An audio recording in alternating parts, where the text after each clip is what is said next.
درود پاک پڑھنے کے بے شمار فضائل و برکات ہیں. پیارے آقا علیہ الصلوۃ والسلام فرماتے ہیں من صلی علیہ صلاۃ واحدۃ صلی اللہ علیہ عشرہ، جس نے مجھ پر ایک بار درود پاک پڑھا اللہ کریم اس پر 10 رحمتیں نازل فرماتا ہے. ومن صلی علیہ عشرا صلی اللہ علیہ مئۃ، جس نے مجھ پر 10 بار درود پاک پڑھا اللہ 100 رحمتیں نازل فرماتا ہے. ومن صلی علیہ مئۃ صلی اللہ علیہ الفا، جس نے 100 بار درود پاک پڑھا اللہ 1000 رحمتیں نازل فرماتا ہے. کوئی ایک کے 10 کا بزنس ہے؟ ایک درود 10 رحمتیں، 10 درود 100 رحمتیں، 100 درود 1000 رحمتیں. پڑھتے جاؤ، ملٹی پلائی بائی 10. اور آگے سنیں حدیث کا اگلا جز اور خوبصورت ہے. ومن صلی علیہ الفا، جس نے مجھ پر 1000 بار درود پاک پڑھا زاحمت کتفہ کتفی علی باب الجنہ، جنت کے دروازے پر اس کا کاندھا میرے کاندھے سے چھو رہا ہوگا. اس سے اچھا کون سا کاروبار ہے؟ اس سے اچھا کون سا وظیفہ؟ درود پڑھتا جاؤں، رحمتوں کی بارش برستی جائے. اور جنت میں میری اور آپ کی تمنا تو یہ کہ آقا کے پیچھے پیچھے چلے جائیں تو بڑی بات ہے. آقا فرما رہے ہیں 1000 بار درود پاک پڑھنے والے کو ایسے ساتھ لے کر جاؤں گا کہ اس کا کاندھا میرے کاندھے سے چھو رہا ہوگا. تو پھر درود پاک کثرت سے کیوں نہ پڑھیں؟ آئیے مل کر محبت کے ساتھ بآواز بلند درود پاک پڑھنے. صلو علی الحبیب صلی اللہ تعالی علی محمد صلی اللہ علیہ وسلم. آقا کی شان جب بھی بیان کرنی ہوتی ہے، سچی بات یہ ہے کہ وہ مبلغ ہو یا کوئی لکھنے والا ہو، وہ پزلڈ ہو جاتا ہے، وہ حیران ہو جاتا ہے کہ نبی پاک کی شان بیان کیسے کی جائے. اللہ کریم نے اتنے کمالات سے نوازا ہے. Each and every aspect of the life آف رسول پاک علیہ السلام از امیزنگ. سبحان اللہ، اللہ نے ہر صفت میں نبی پاک کو ایسا با کمال بنایا ہے. ایک ایسی شخصیت کہ وہ جو ننگی تلوار لے کر نبی پاک پر اٹیک کرنا چاہتے تھے، پیارے آقا کو شہید معاذ اللہ کرنا چاہتے تھے، دیدار مصطفیٰ کیا کیا، آقا پر ایمان کیا لائے. نبی پاک نے کیا بنا دیا؟ عمر فاروق بنا دیا. اور فرماتے میرے بعد کوئی نبی ہوتا تو عمر ہوتا. ذرہ ریگ کو دیا تو نے طلوع آفتاب، جس کو نسبت ملتی گئی، جو انٹیکٹ ہوتا گیا وہ عروج پاتا گیا. چلو چلتے ہیں نبی پاک کی بچپن کی طرف. ابھی ولادت ہوئی ہے. مکے کے لوگوں کا دستور ہے کہ بچوں کو دودھ پلانے کے لیے ولیج میں بھیجا جاتا تھا، دائیوں کے سپرد کیا جاتا تھا. اس کی 2 وجوہات تھی. ایک تو ان کی نشو نما فریش ایئر میں ہو جائے، اور عرب کے لوگوں کو اپنی زبان سے بڑا پیار تھا. وہ چاہتے تھے کہ بچے ولیج میں رہ کر پراپر عربک سیکھ سکیں. آپ دیکھیں کراچی شہر والوں کی اردو بھی عجیب و غریب ہو گئی، کیونکہ کئی قومیں سب شامل ہوتی ہیں، لینگویج جو ہے وہ ڈسٹرب ہو جاتی ہے. عرب کے لوگ یہ نہیں چاہتے تھے، وہ اپنے بچوں کو گاؤں بھیج دیا کرتے. اب میں ایک سوال پوچھنا چاہتا ہوں. آج سے 1450 سال پہلے کم و بیش مکہ پاک میں عرب کے اس میدان میں کچھ دائیاں آئی تھی بچوں کو لینے کے لیے. مجھے بتاؤ ایک دائی کے سوا کسی اور دائی کا نام آپ کو یاد ہے؟ دنیا میں کوئی نہیں جانتا، مگر ایک دائی کے بھاگ کیسے جاگے. وہ کہتی ہے میں گئی مکے میں، سب دائیوں کو بچے مل گئے، مجھے بچہ کیوں نہیں ملا؟ کیونکہ میری جسم میں بڑی کمزوری تھی، اپنے پاس بھی دودھ کم تھا، اپنے بچے کو بھی نہیں پلا پاتی تھی، تو مجھے کسی نے بچہ نہیں دیا. مگر میں نے دیکھا ہے کہ بچہ ہے جس کو کوئی لے کے نہیں گیا ہے، اور ریزن یہ تھا کہ اس بچے کے والد دنیا میں نہیں تھے. بچے کا چہرہ بڑا چمک رہا تھا. میں نے سوچا خالی ہاتھ جانے سے بہتر ہے میں اس بچے کو لے جاتی ہوں. وہ دائی کہتی میں تو کمزور تھی، میری سواری بھی کمزور تھی، مکے آتے آتے میری سواری سب سے پیچھے رہ جاتی. قافلے والے بار بار کمپلین کرتے. دائی کا نام کیا تھا؟ بی بی حلیمہ. کہتے تھے اے حلیمہ تیری وجہ سے ہمارا قافلہ ڈیلے ہو رہا ہے، تیری سواری سب سے پیچھے رہ جاتی ہے، بار بار رکنا پڑتا ہے۔ مگر وہ دائی حلیمہ کہتی جب بچہ لے کر واپس جانے لگی میری سواری سب سے آگے چلنے لگ گئی۔ کسی دائی کا نام نہیں جانتے، بی بی حلیمہ کا ذکر آج بھی باقی ہے۔ کیوں؟ نبی پاک سے نسبت ہو گئی ہے۔ ایک اور خاتون کی بات کروں، میرے آقا ہجرت کر کے مدینے جا رہے ہیں، ٹھیک ہے، اب جب آن دا وے، اب ہم بھی کبھی کراچی سے لاہور جائیں، راستے میں بھوک لگتی ہے تو کسی ہوٹل پہ رکتے ہیں، چائے پیتے ہیں، کھانا کھاتے ہیں۔ اس زمانے میں تو ایسے ہوٹل نہیں تھے، ہائی وے بھی نہیں تھے، بلکہ وہ ٹریول بھی بڑا ڈیفیکلٹ تھا، چھپ کے ہو رہا تھا، دشمنوں کا ڈر بھی تھا۔ تو راستے میں جب کھانے کی ضرورت محسوس ہوئی تو ایک خیمہ نظر آیا، نبی پاک اس خیمے میں جاتے ہیں تو ایک خاتون ہے جو راستے میں کچھ سامان بیچتی تھی۔ آقا نے فرمایا کھانے کو کچھ ہے؟ کھانے کو کچھ نہیں تھا، بھی کچھ نہیں اس کے پاس، ٹھیک ہے نا، مگر نبی پاک اس خیمے میں جو چلے گئے تو اس میں ایک سوکھی سی لاغر سی بکری تھی۔ تو نبی پاک نے فرمایا اگر اجازت دو تو اس کا دودھ نکال لوں۔ کہا حضور اس نے تو کئی سالوں سے دودھ دینا چھوڑ دیا ہے، بالکل سوکھ گئی ہے۔ فرمایا مجھے اجازت دو تو میں نکال لوں۔ نبی پاک نے اپنا ہاتھ مبارک اس کی پیٹھ پر پھیرا تو اس کے تھن میں دودھ آ گیا۔ نبی پاک نے دودھ پیا، حضرت ابوبکر صدیق نے دودھ پیا، برتن میں دودھ نکلے، اتنا دودھ نکلا کہ اس خیمے میں جتنے برتن تھے سب بھر گئے۔ اب اس کے شوہر واپس آئے، کہتے ہیں ام معبد یہ ہمارے خیمے کی تقدیر کیسے بدل گئی، بڑا رونق نظر آ رہی ہے۔ اچھا وہ جو خاتون تھی نا وہ اتنی مبہوت ہو گئی، اتنی نبی پاک کے حسن کو دیکھا، پیارے آقا کے چہرے کو دیکھا، نام بھی نہیں پوچھا تھا، ان کو نام بھی نہیں پتا تھا، کہ بس ایک مبارک شخصیت آئی تھی، ہمارے بھاگ جگا کر چلے گئے۔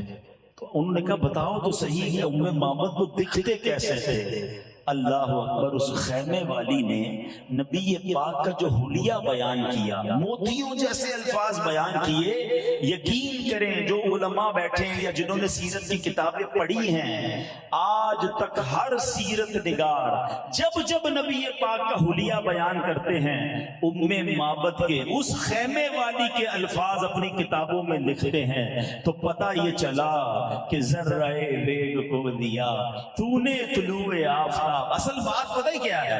ان کے جو غلام ہو گئے، وقت کے امام ہو گئے، نام لیوا ان کے جو ہوئے، ان کے اونچے نام ہو گئے۔ بلکہ سچی بات یہ اگر یہ منظر آپ آج بھی اگر دیکھنا چاہتے ہیں، اگر آج بھی دیکھنا چاہتے ہیں نا، آپ ان علماء کی لسٹ بنا لیں، ان نعت خوانوں کی لسٹ بنا لیں جو صدق کے دل کے ساتھ میرے آقا سے محبت کی بات کرتے ہیں، عشق رسول کی بات کرتے ہیں، ان کے نام کو بلند کرنے کی بات کرتے ہیں، اللہ ان کے ناموں کو بلند کر دیتا ہے، لوگوں کے دلوں میں ان کی عزت ڈال دیتا ہے۔ کیونکہ بات یہ ہے کہ جس نے نبی پاک سے نسبت حاصل کر لی، بے شک وہ ذرہ ریگ کیوں نہ ہو، ذرہ ریگ کو دیا تو نے طلوع آفتاب۔ تو اگر میں اور آپ چاہتے ہیں ہماری عزتیں بلند ہوں، ہماری جناب اللہ کریم شانیں بلند کر دے، ہم نبی پاک کے چرچے کو بلند کریں، ہم سرکار علیہ الصلوۃ والسلام کی بات کرنا شروع کر دیں، انشاءاللہ آپ پر رحمتوں کا نزول شروع ہو جائے گا۔ تو بہرحال میرے پیارے اسلامی بھائیوں، پیارے آقا کی کچھ ایسی شان کے بارے میں آج میں بیان کرنا چاہتا ہوں کہ سرکار دو عالم علیہ الصلوۃ والسلام کو رب نے اپنا حبیب تو بنایا، مگر رب کریم نے نبی پاک علیہ الصلوۃ والسلام کو کیسی کیسی اتھارٹیز عطا فرمائیں ہیں۔ آج دنیا میں ہم بات کرتے ہیں کہ دنیا کا سب سے پاورفل آدمی کون ہے، تو سنا جاتا ہے کسی ملک کے صدر کے بارے میں کہا جاتا ہے کہ جناب جو اس ملک کا صدر ہوتا ہے نا وہ پوری دنیا کا پاورفل آدمی ہوتا ہے، مگر اگر اس کے بھی اختیارات دیکھیں تو وہ ساری دنیا پر نہیں چل رہے ہوتے، چند ملکوں پر اس کا آرڈر چلتا ہے، چند ملکوں پر اس کا کنٹرول چلتا ہے۔ مگر میں اس ہستی کی بات کر رہا ہوں کہ جس کو رب نے کیسے کیسے اختیارات سے نوازا، آپ کو شاید یہ معلوم کچھ لوگوں کو ہوگا، سب کو شاید نہ ہو۔ یہ تو ہم جانتے ہیں نبی پاک کے معجزات سن کر کہ اللہ نے پیارے آقا کو اس دنیا میں بھی اختیار، زمین پر بھی اختیار دیا، آسمانوں پر بھی اختیار دیا، اتھارٹیز عطا فرمائیں۔ مگر آج میں آپ کو ایک اور خوبصورت تفصیل بتانا چاہتا ہوں کہ سرکار دو عالم علیہ الصلوۃ والسلام کو دراصل دو قسم کے اختیارات دیے گئے، اختیارات تشریعیہ اختیارات تکوینیہ. ٹھیک ہے، اب ذرا مشکل لفظ لگ رہے ہیں، میں آسان کر دیتا ہوں. اختیارات تشریعیہ کی ڈیفینیشن یہ ہے کہ نبی پاک کو رب عز و جل نے شریعت میں بھی اختیار عطا فرمایا. یعنی شریعت کے جو آرڈرز ہیں نبی پاک چاہیں تو کسی کے لیے معاف فرما دیں اور کسی کے لیے پیارے آقا جو چاہیں وہ فرض فرما دیں. یہ کیسا اختیار ہے؟ اور پھر اختیارات تکوینیہ یہ ہیں کہ اللہ کریم نے اس کائنات کے تمام نظام میں نبی پاک کو کمال کے اختیارات سے نوازا. اب ذرا میں چند ایگزامپلز دوں گا، بہت لمبا بیان نہیں کروں گا. باقی یہ باتیں تو ایسی ہیں کہ ساری رات گزر جائے گی، نبی پاک کی اتھارٹیز کے واقعات ختم نہ ہوں گے. اب ذرا سنیے اختیارات تشریعیہ کی مثال، بڑی پیاری مثال ہے. ایک بار نبی پاک علیہ السلام کی بارگاہ میں ایک شخص آیا، حضرت ابو حریرہ رضی اللہ عنہ اس کے راوی ہیں. وہ کہتے ہیں ہلکت یا رسول اللہ، یا رسول اللہ میں ہلاک ہو گیا. کیسے ہلاک ہو گئے؟ کہتے ہیں حضور میں اپنی زوجہ کے ساتھ روزے کی حالت میں وہ کر چکا جس کی اجازت نہیں ہے. تو نبی پاک علیہ السلام نے فرمایا کیا تم غلام آزاد کر سکتے ہو؟ اب اس کا کفارہ بیان کر رہے ہیں. تو کہتے ہیں لا یا رسول اللہ، میں تو غلام آزاد کرنے کی طاقت نہیں رکھتا. اب فرمایا فَهَلْ تَسْتَطِيعُ أَن تَصُومَ شَهْرَيْنِ مُتَتَابِعَيْنِ، کیا تم 2 مہینے لگاتار روزے رکھ سکتے ہو؟ اب اس نے تو نہیں کہا، مگر آپ سمجھ جائیں کہ وہ یہ کہنا چاہ رہے ہیں حضور میں ایک روزے میں صبر نہیں کر سکا، میں 2 مہینے مسلسل روزے کیسے رکھ سکتا ہوں یا رسول اللہ. اب نبی پاک فرماتے فَهَلْ تَسْتَطِيعُ أَن تُطْعِمَ 60 مسکینا، کیا تم 60 مسکینوں کو کھانا کھلا سکتے ہو؟ اب یہ کفارے کی 3 کیٹیگریز تھی نا، یا تو غلام آزاد کریں، مسلسل روزے رکھیں، یا 60 مسکینوں کو کھانا کھلانا. کہتے حضور میں 60 مسکینوں کو بھی نہیں کھلا سکتا. اب کوئی کفارہ ادا کرنے کی اس کے اندر ایبلٹی نہیں ہے. تو وہ جا کے بیٹھ گئے. تھوڑی دیر ہوئی تو نبی پاک علیہ السلام کی بارگاہ میں ایک صحابی رسول ایک کھجوروں کا ٹوکرا لایا. نبی پاک فرماتے وہ کدھر ہے؟ اب دیکھیں کتنا پیار ہے اپنے امتی سے. آتا ہے فقیروں پہ انہیں پیار کچھ ایسا، خود بھیک دیں اور خود کہیں منگتا کا بھلا ہو. فرماتے وہ کدھر گئے جو تھوڑی دیر پہلے آئے تھے؟ وہ آئے تو نبی پاک فرماتے ہیں کہ لے جاؤ اور اب جا کر اس کو صدقہ کر دو، فقیروں میں بانٹ دو. حضور میں اپنے سے زیادہ کس محتاج پر صدقہ کروں؟ مدینے میں مجھ سے بڑھ کر کوئی محتاج نہیں ہے. ہائے ہائے جب نبی پاک نے یہ سنا نا، اب ذرا الفاظ سنیے. نبی پاک مسکراتے ہیں فضحک النبی صلی اللہ علیہ وسلم حتی بدت نواجذہ، پیارے آقا اتنا مسکرائے کہ آپ کے دانت مبارک ظاہر ہو گئے. پھر فرماتے ہیں جا اپنے گھر والوں کو کھلا دے، تیرا کفارہ پورا ہو جائے گا. یہ شریعت کا اصول نہیں ہے کہ بندہ خود ہی اپنے گھر والوں کو کھلائے اور اس کا کفارہ بھی پورا ہو جائے، مگر اللہ نے ایسے اختیارات عطا فرمائے کہ نبی پاک نے اس کا جو کفارہ تھا وہ سمجھ لے خود ہی عطا فرمایا اور کہا اپنے گھر والوں کو کھلا، تیرا صدقہ پورا ہو جائے گا. اس سے پتا چل رہا ہے کہ اللہ نے کیسی اتھارٹیز جناب رسول اللہ صلی اللہ علیہ وسلم کو عطا فرمائی. ایک اور واقعہ سنیے. پیارے آقا علیہ السلام کی بارگاہ میں ایک شخص حاضر ہوتا ہے، کہتا ہے میں اسلام کو قبول کر لوں گا، شرط یہ ہے 2 نمازیں پڑھوں گا. اب مجھے بتائیے سب سے پہلا فرض کیا ہے؟ نماز. نمازیں کتنی فرض ہیں؟ 5 ہیں. کوئی ایک نماز نہ پڑھے اس کے لیے عذاب کی وعید ہے. سرکار دو عالم علیہ السلام نے اس کو اجازت دی اور اس نے اسلام قبول فرما لیا. اب یہ کیسی اتھارٹی ہے؟ اللہ کریم نے کس قدر اجازت عطا فرمائی. سبحان اللہ. ایک بار پیارے آقا علیہ السلام کی بارگاہ میں بڑا عجیب واقعہ ہوا یہ کہ نبی پاک علیہ السلام نے عربی سے گھوڑا خریدا. ڈیل ہو چکی تھی مگر وہ مکر گیا. کہتا ہے آپ نے نہیں خریدا، مگر وہ کہتا ہے گواہ لے کر آؤ. بھائی اگر میں کہہ رہا ہوں نہیں، آپ کہہ رہے ہیں ہاں، تو کوئی گواہ لے کر آئے. اب اس وقت جب ڈیل ہوئی تھی تو کوئی گواہ نہیں تھا. اللہ اکبر. اب کیا ہوا؟ حضرت خزیمہ گزرے، انہوں نے جا کر کہا میں گواہی دیتا ہوں کہ تم نے نبی پاک کے ہاتھ بیچا. اچھا یہ نبی پاک علیہ السلام کی سچائی دیکھیں. ہمارے پاس کوئی آ جائے غلط گواہی دے، ہم کہتے چلو کام تو ہو گیا نا، مسئلہ تو حل ہو گیا. نبی پاک فرماتے تم کیسے گواہی دے رہے ہو؟ آپ تو تھے ہی نہیں. جب یہ ڈیل ہوئی اس وقت آپ موجود ہی نہیں تھے، آپ کیسے گواہی دے رہے ہیں؟ ہائے ہائے، حضرت خزیمہ کا ایمان افروز جواب سنیں۔ وہ کہتے ہیں یا رسول اللہ، میں آپ کی گواہی اس لیے دے رہا ہوں کہ آپ کے بتائے ہوئے دین پر ایمان لایا ہوں، آپ کے ذریعے ہی میں نے جانا ہے اللہ ایک ہے۔ حضور آپ آسمان و زمین کی خبریں دیتے ہیں، میں جب اس پر ایمان لایا ہوں تو اگر آپ فرما رہے ہیں کہ گھوڑا آپ نے خریدا ہے، میں کیسے گواہی نہ دوں کہ آپ سچ فرما رہے ہیں؟ اللہ اکبر۔ جب گواہ آ گیا، ڈیل تو پوری ہو گئی، مگر نبی پاک کو ان کی ادا ایسی پسند آئی۔ شریعت کے معاملات میں 2 گواہ چاہیے ہوتے تھے نا، مگر حضرت خزیمہ جب بھی جا کر گواہی دیتے تھے وہ 2 بندوں کی گواہی کاؤنٹ کی جاتی تھی۔ یہ کون کر سکتا ہے؟ یہ اجازت کون دے سکتا ہے جس کو رب عز و جل نے شریعت پر بھی اختیار عطا فرمایا؟ اللہ اکبر۔ جب حج فرض ہونے کی آیت نازل ہوئی، ایک صحابی کہتے ہیں حضور کیا ہر سال حج فرض ہے؟ نبی پاک خاموش رہے۔ دوبارہ پوچھا حضور ہر سال حج فرض ہے؟ پیارے آقا خاموش رہے۔ 3 بار سوال کیا، نبی پاک خاموش رہے۔ پھر ارشاد فرمایا اگر میں ہاں کہہ دیتا تو ہر سال حج فرض ہوتا۔ یعنی نبی پاک نے ہم پر مشقت نہ ہو، امت پر مشکل نہ ہو، اس لیے جواب عطا نہ فرمایا۔ مگر اس جواب میں ایک اور راز بھی تو پتا چل رہا ہے نا کہ اللہ نے اتھارٹی کیا دی تھی کہ آپ کی زبان مبارک سے نکل جاتا تو حج ہر سال فرض ہو جاتا۔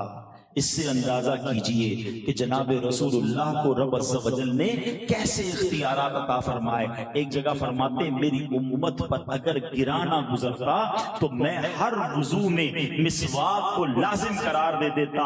یہ حدیث بھی بتاتی ہے 2 باتیں سیکھنے کو مل رہی ہیں۔ امت سے پیار کتنا ہے، خود عمل کر رہے ہیں مگر واجب نہیں کر رہے، کہیں ہم پر مشکل نہ ہو جائے۔ اس سے مسواک کی اہمیت بھی پتا چلی ہے کہ آقا مسواک کتنا پسند فرماتے، مسواک ضرور کیا کریں مگر میری امت پر بھاری نہ ہو جائے۔ فرمایا میں چاہتا تو واجب کر دیتا مگر واجب نہ ہوئی۔ مگر یہ جملہ میں چاہتا تو واجب کر دیتا، یعنی جو زبان مصطفیٰ سے نکلا وہی شریعت ہے، وہی رب کا قانون ہے، جسے چاہیں عطا فرمائیں، جسے چاہیں معاف فرما دیں۔ یہ سرکار دو عالم علیہ السلام کو اختیار دیا گیا۔ ایسی بہت سارے واقعات موجود ہیں۔ اب آئیے اختیارات تکوینیہ کیسے ہیں، authority of on this world, یہ نبی پاک کو کیسے کیسے عطا کیے گئے، اتنے واقعات ہیں۔ اللہ اکبر۔ نبی پاک علیہ السلام نے، آپ نے سنا ہوگا کہ مکے کے لوگوں نے جب نبوت کی نشانی مانگی، میرے آقا نے اشارہ کر کے چاند کو 2 ٹکڑے کر دیا۔ مگر ایک اور خوبصورت بات یہ ہے کہ حضرت عباس رضی اللہ تعالیٰ عنہ میرے آقا کے چچا ہیں نا، وہ کہتے ہیں حضور میں آپ پر جو ایمان لایا ہوں نا اس کی ایک وجہ آپ کو آج بتاتا ہوں۔ میں نے آپ کو بچپن میں دیکھا تھا، جھولے میں جب آپ تھے نا، میں نے ایک بات نوٹ کی تھی کہ آپ جدھر جدھر فنگر پوائنٹ کرتے جاتے تھے، جدھر جدھر آپ کی انگلی اٹھتی جاتی تھی نا، چاند ادھر ادھر چلتا جاتا تھا۔ حضرت عباس کہہ رہے ہیں، اب میں بڑی ایک لطیف سی بڑی باریک سی بات کہنے جا رہا ہوں۔ ہمارے ساتھ ایسا ہوتا ہے، آپ کے ساتھ بھی ہوتا ہوگا کہ کبھی کبھی ہمارے چاچا تایا گھر پہ آتے ہیں بزرگ اور آ کر ہمیں کہتے ہیں بچپن میں تم یہ کر رہے تھے، میں تمہیں جھولے میں دیکھا تھا یہ کر رہے تھے۔ اور بعضوں کا تو ایسے ایسے پول کھولتے ہیں کہ شرم بھی آ رہی ہوتی ہے، نہ کیا کریں بھائی، ہم نے کیا ہوگا بچپن میں کچھ، اب سب کے سامنے تو نہ کہنا ہے، ٹھیک ہے نا، لیکن اگر وہ کہہ رہے ہوتے تو ہمیں ماننا بھی پڑتا ہے کیونکہ ہمیں تو یاد نہیں ہوتا، یہ کہہ رہے تو کیا ہوگا بھائی، بچپن کی باتیں کس کو یاد ہے۔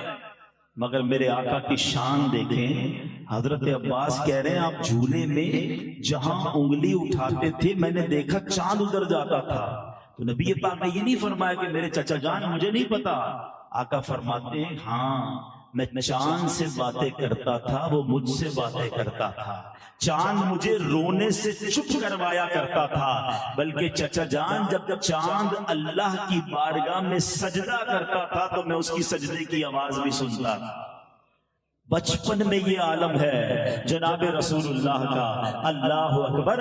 جبھی تو اعلیٰ حضرت لکھتے ہیں نا، چاند جھک جاتا جدھر انگلی اٹھاتے مہد میں، چاند جھک جاتا جدھر انگلی اٹھاتے مہد میں، کیا ہی چلتا تھا اشاروں پر کھلونا نور کا۔ ارے بچپن میں جس کی سماعت کا عالم یہ ہے، شباب میں عالم کیا ہوگا۔ ہم صلاۃ و سلام میں پڑھتے ہیں نا، اللہ اللہ